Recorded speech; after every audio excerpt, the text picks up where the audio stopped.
They put on an air show as the sun went down over Tahrir Square on the first full day of military control.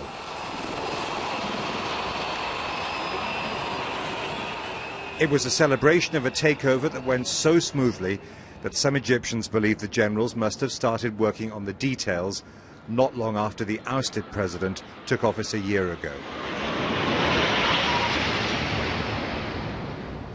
There was another display in the morning, just in case anyone didn't know who's in charge now, timed to coincide with the public revival of an old alliance.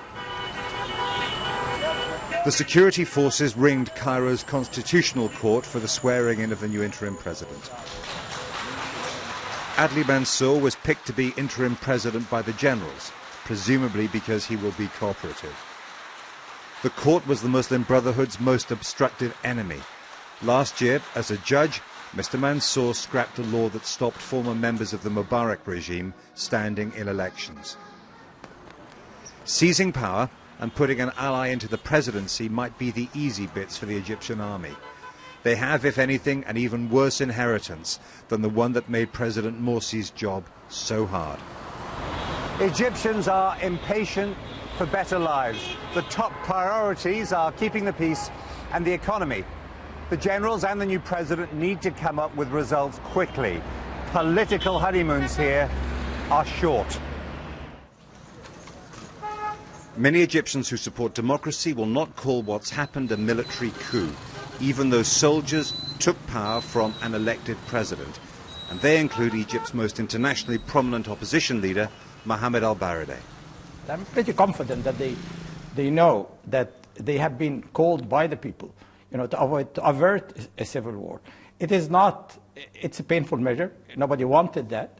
But Mr. Morsi, unfortunately, undermined his own legitimacy by declaring himself a few months ago as a pharaoh, and then we got into as I said, a fist fight and not really a democratic process.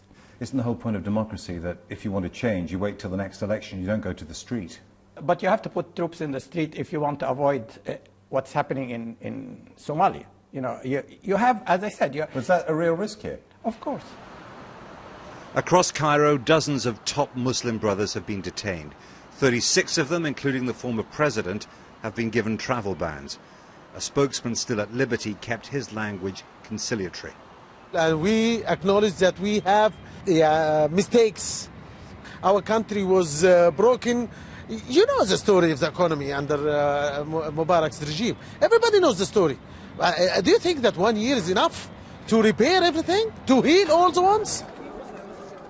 But among the lines of Morsi supporters who are guarding the area they're still occupying near the presidential palace, there is much more public anger and impatience. The leaders here now are constraining us. The young people here, they have a lot of energy. They are against what happened. We are against this. We accept the democracy. Two Egypts exist now. One is made up of supporters of the former president, raging and waiting. The other is centered on Tahrir Square and on all the Egyptians who believe that their country and their revolution has another chance. Someone needs to bridge the gap between them, or Egypt won't be able to solve its enormous problems. Jeremy Bowen, BBC News, Cairo.